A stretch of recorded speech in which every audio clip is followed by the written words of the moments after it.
¿Cómo están cada uno de ustedes? Gracias por venir, por participar del evento constructivo y poder venir a visitar el stand. Mi nombre es Agustín, le voy a explicar un poco los primeros pasos en un estudio de arquitectura. A ver, lo que nosotros intentamos, el objetivo con esta charla que les quiero dar es un poco para hacer como un mix con todo lo que se fueron hablando el día de ayer y lo del día de hoy. Y queremos destacar dos puntos importantes en esto, que es el espacio de antecedentes de otros profesionales como vos. Acá la idea con esta charla es que cada uno pueda ver o escuchar lo que a mí me pasa, lo que le pasa también a cada uno de ustedes, y digan, ah, bueno, mira, estas cosas yo puedo corregir, estas cosas no las puedo corregir, puedo tomarlas, no puedo tomarlas, y una guía propia. No, esto no es una norma, no es una regla, yo no estoy tratando de imponer algo, o sea, no está nada escrito ni nada por el estilo, o sea, es algo que nos pasó a nosotros, no funcionó a nosotros y hoy nos permite crecer a nosotros. Se van a preguntar quiénes están detrás del stand. Somos un equipo, un grupo de jóvenes profesionales, hace más de 8 años que están buscando algo distinto, algo nuevo y hacer un cambio en la región del NEA, y somos nosotros de Estudio AB. Vamos a empezar desde el principio un poco hablando de esto. Esto quiero destacar porque es un diagrama que lo hice mientras estaba haciendo la presentación. Quería retratar de la manera más concisa, breve y posible para que se entienda cuál es la circunstancia en la que nosotros pasamos desde un principio de la carrera y pasamos de un principio en la etapa profesional en la calle. Yo me encuentro como yo en el centro de un círculo y está alrededor, va oscilando todo esto de los miedos, incertidumbre, desorientación, problemas y ansiedades. Esto es lo que nos pasó a nosotros y creo que le pasa a todos nosotros. Nos pasó durante la carrera de arquitectura, nos pasó en la calle cuando empezamos a hacer o a empezar a intentar crear nuestro propio espacio, nuestro propio estudio de arquitectura. No sé si alguno de ustedes tiene un estudio de arquitectura, conozco, hay amigos, colegas que están acá que tienen su estudio de arquitectura, vos también estás estudiando, pero para el día de mañana vos querés formar tu propia oficina, tu propio estudio de arquitectura, o por lo menos empezar a trabajar en otro lugar.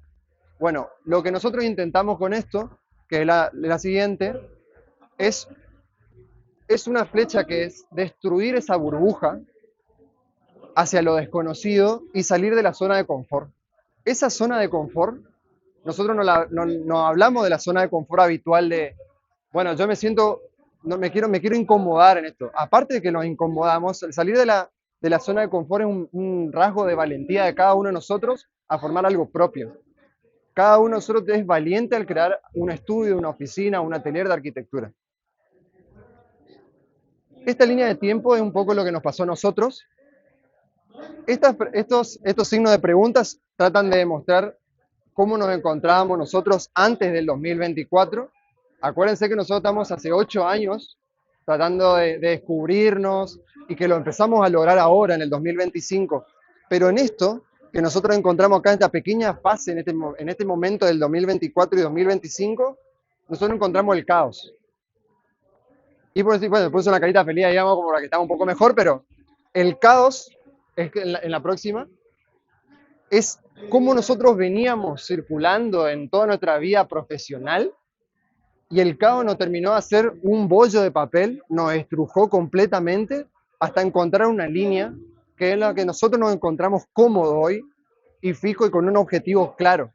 El estudio hoy tiene una dirección, por eso es que la flecha sigue para allá, porque nosotros encontramos la dirección y eso es lo que le vamos a aplicar con esta charla. Acá no se ve, pero quiero dejarlo grabado de que esto es más que nada una guía nuestra. Nosotros la decimos base a lo que nosotros experimentamos, pero esto no está ni estipulado, no es una norma, no es una regla, no saqué de un libro, pero sí fui estudiando antecedentes que fueron pasando en estudios internacionales y regionales de colegas nuestros y de gente importante. Nombrar algunos, lo tenemos a ODB, lo tenemos a Iturriaga en Corrientes, lo tenemos a GA de Jimena también, lo tenemos a mi colega Martín, pero también empezamos a ver los de Vic, empezamos a ver de MBRDB, empezamos a ver el de Fran Silvestre, que también es un profesor y un arquitecto muy importante en Europa, en España. Y entonces empezamos a recopilar información y podemos llegar a dos pasos importantes, aparte de fases, dos pasos importantes para crear nuestro propio estudio de arquitectura. Primero es buscar cómo queremos identificarnos nosotros. ¿Cómo nos identificamos bajo el concepto de qué? Bajo el concepto de un estudio, de una oficina, de un atelier, e incluso podemos hacer tranquilamente que no aparece acá una empresa. O sea, no es necesario de que sí sea nosotros estos 3 pasos primero, hay muchos otros, pero estos son los que yo traté de elegir como para, obviamente, para simplificar y para empezar a ver que obviamente nosotros nos encontramos identificados hoy como estudio, que es un lugar de trabajo intelectual o creativo, pero tranquilamente el día de mañana, cuando nosotros, por ejemplo, colaborativamente trabajemos con otros profesionales, ya podemos pasar a ser una empresa, podemos hacer un grupo de profesionales. La oficina, la OMA, la Oficina Metropolitana de Arquitectura, empezó siendo, eran varios arquitectos que se reunieron en conjunto para crear una sola oficina de arquitectura. Pero hoy nosotros nos encontramos en una primera instancia. Y en una segunda etapa nosotros vamos a tener diferentes fases. Es importante tener claro que estas fases tienen que irse haciendo de 1, 2, 3 y 4, o por lo menos nosotros lo entendemos así, para que quede claro cómo se va a identificar o cuál va a ser la estructura organizativa de nuestro estudio. En la primera fase, en la fase 1, acá no se logra leer, pero tenemos la misión, visión, valores, objetivos y roles. Esto es más sencillo decir la misión es por qué existe mi estudio, cuál es el motivo por el que yo hoy tengo un estudio de arquitectura y se llama así, o por qué lo logro de esa forma, qué logro de innovador. Lo mismo con la visión. Nosotros necesitamos tener una clara visión de nuestro estudio a corto, mediano y largo plazo. No podemos hacer las cosas como vayan saliendo. Esto tiene que estar planificado y organizado. Los valores y objetivos son claramente un concepto de lo que nosotros creamos en nuestro estudio. ¿Cuál es nuestra diferenciación? Hoy puede ser tranquilamente trabajar con ladrillo, pero a veces encontrar dentro del mercado otra falencia puede que nuestro estudio se vaya por otro lado, tenga otra directriz y sea el cambio. También tiene que ver con un estudio de mercado. Esto no es solamente estudiar a qué es lo que hacen otros estudios, sino saber cómo estamos nosotros contextualmente frente al otro estudio. Si podemos resolver esas dudas, esas inquietudes. Y los roles, que es muy importante, esto es muy importante y nos pasa también en la carrera de arquitectura. Si nosotros no tenemos un rol predeterminado para nuestro grupo de arquitectura, nosotros vamos a estar volando en el espacio. Cada uno se va a pisar, no va a hacer, no, yo ya hice eso, no, pero si yo no me siento bien ahí, nosotros tenemos que tener un rol claro. Y no hablo de jefe, no hablo de yo tengo que ser el esclavo, yo no hablo de eso, yo hablo precisamente de saber uno cómo se siente a gusto dentro de un estudio de arquitectura y eso es el rol. Pero perdón, todo esto se tiene que dar en simultaneidad. Nosotros no podemos pensar por separado las cosas. Tenemos que pensarlo en simultáneo, es decir, en conjunto. Porque la visión no puede ser distinta a la misión y la misión y visión no puede estar distinta a los objetivos.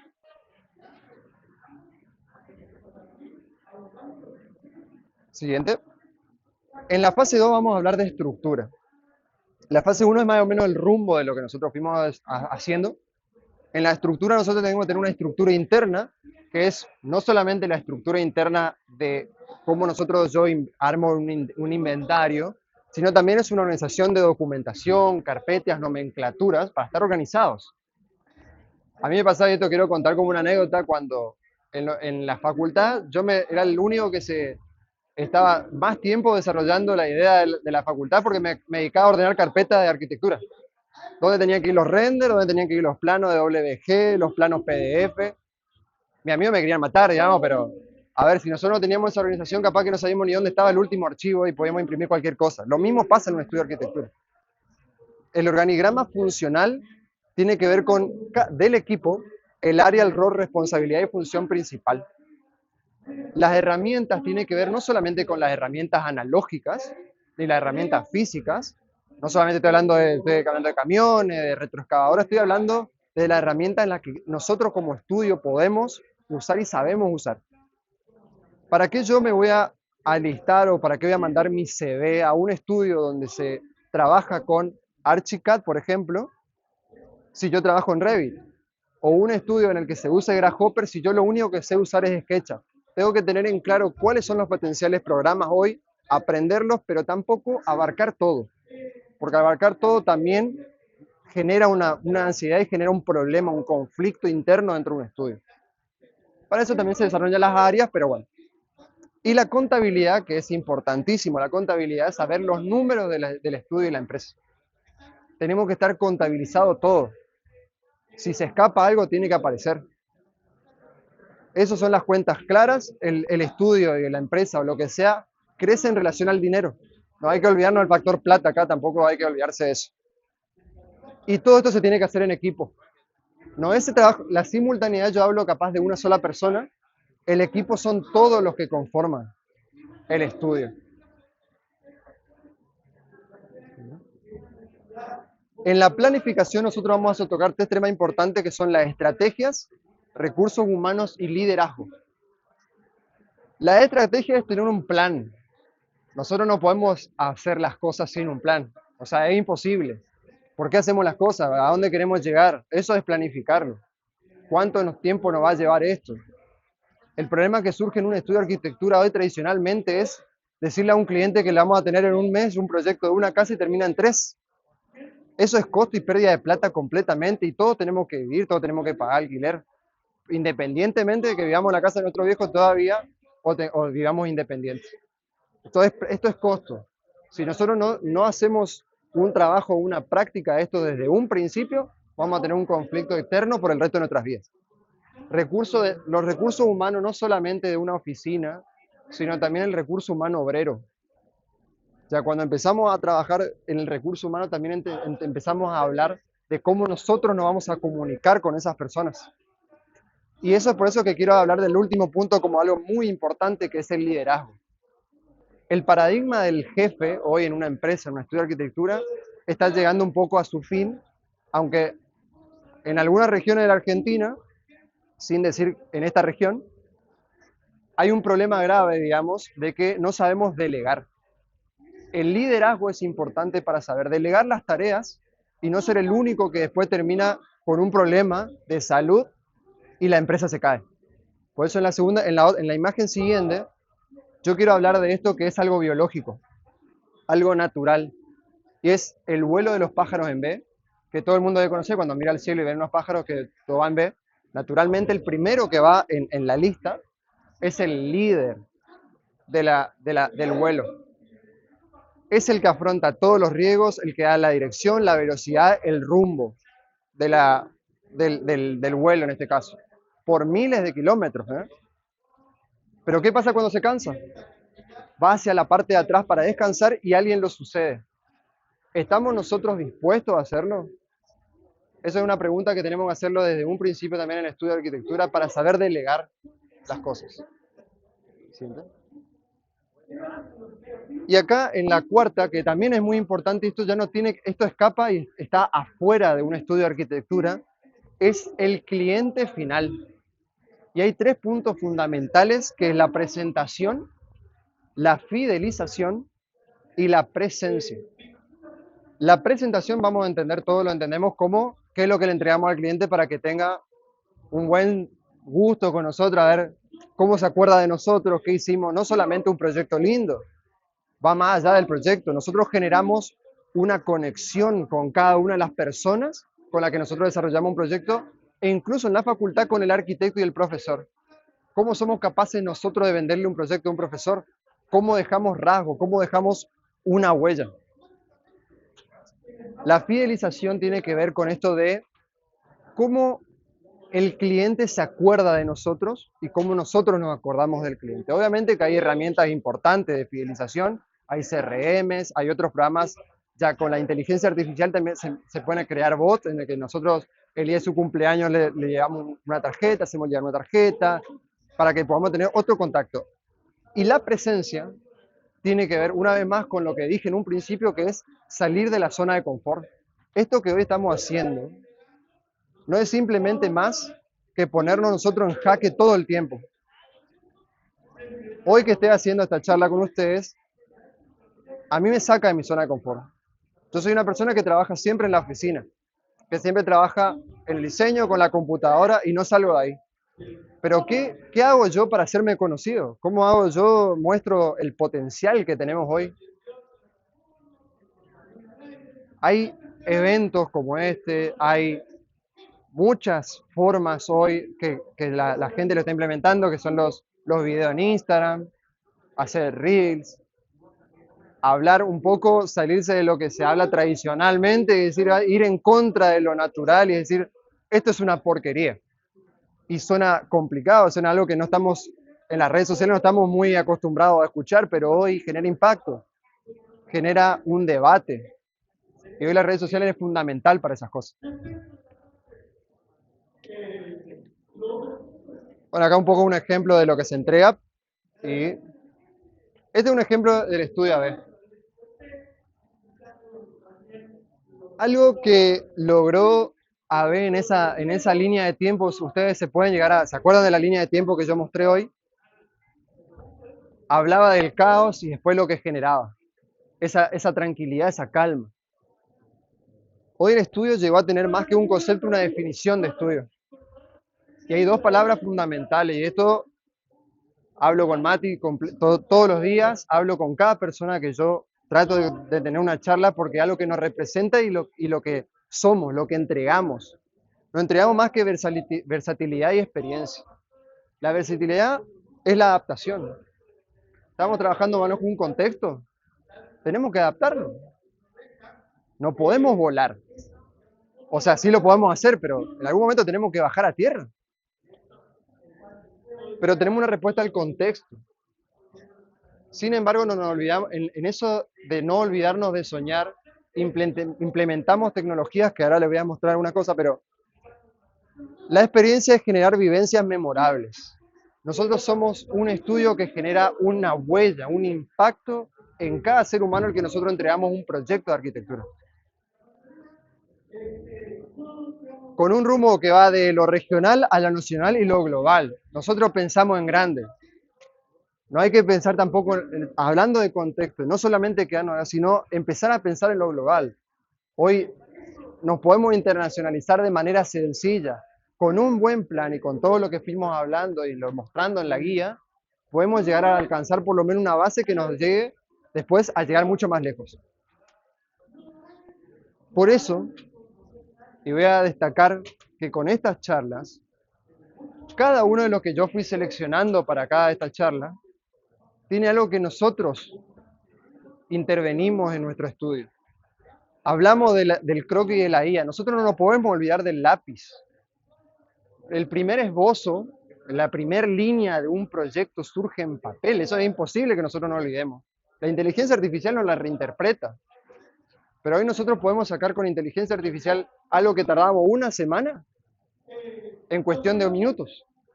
Y una persona o un cliente nos puede decir, esto es lo que quiero, esto es lo que yo quería. No nos viene a reemplazar. El esbozo y el croquis y la línea la damos nosotros. El humano controla siempre. Los algoritmos, todo es paramétrico. Con Martín hablábamos y él me decía, en las cosas más sencillas de la vida nosotros estamos parametrizando. Nosotros estamos modificando cosas todo el tiempo y lo mismo pasa con estos programas. Más allá del estudio del programa, de cómo funciona y cómo interactúa con nosotros, esto es algo de la vida real. Y lo que me decía Martín era combinarlo con metodología BIM y todo esto, que era una interpretación de programas de arquitectura que analiza datos y nos da información, nos da cómputo, nos da presupuesto. Es importantísimo saber esto. Y lo mismo con la realidad virtual. Hoy mostrar, vivir, estar inmerso en la vida virtual y que después lo veamos tal cual, nos da un paso agigantado en lo que nosotros mostramos de tomar un render, no hacemos correcciones, imprimo de nuevo. La gente es partícipe de su propio sueño. O sea, llegar a ese nivel de participar en tu propia construcción, en tu sueño, hoy la realidad virtual nos la deja mucho más cercana. Esta es la palabra que queremos lograr. Este es nuestro objetivo, el principal, la diferenciación. Y cada uno de nosotros y cada uno de los que estuvo hablando en su estudio, en sus proyectos, busca una diferenciación. Y algo que voy a mostrar a continuación, esto es un mapa que nosotros el año pasado estuvimos mostrando en el segundo encuentro, en la segunda edición del encuentro constructivo, y hablamos un poco de la frecuencia de uso en lo que pasa en Argentina. Ustedes no van a ver el resto de las provincias. El resto de provincias que no ven, no aparecen, ni siquiera utilizan inteligencia artificial, no usan BIM, no usan realidad virtual. Imagínate lo alejado que estamos. Ni aparecemos en el mapa. Pero ¿qué significa eso? ¿Es un problema? Eso es una ventaja para nosotros. Utilizar estas cosas para llegar a estar, que nosotros aparezcamos ahí con un colorcito mucho más oscuro, es lo que tenemos que aprovechar. Lo que estoy mostrando acá y que nosotros no aparecemos no es nada malo, es algo positivo y mucho mejor. Bueno, el siguiente. Dentro del estudio integramos esta herramienta tecnológica a lo largo de todo el proceso del proyecto. Nosotros pasamos de la inteligencia artificial, el croquis en la etapa de anteproyecto, el BIM, la metodología BIM con Archicad, con Revit, para la documentación y el proyecto. Pasamos a la finalización viendo con los visores. Generamos una experiencia inigualable. Esto es algo distinto. Y hay que aprovecharlo. Es el momento ahora que el tiempo todavía está acorde y no está avanzando lo suficientemente rápido para quedarnos atrás nuevamente. Y esta es una frase de Walt Disney que quiero dejar, que es: todos nuestros sueños pueden hacerse realidad si tenemos coraje de perseguirlos. Este es nuestro sueño, lo estamos cumpliendo, nuestros objetivos son claros y bueno, somos corajudos, así que muchas gracias y espero que lo hayan disfrutado.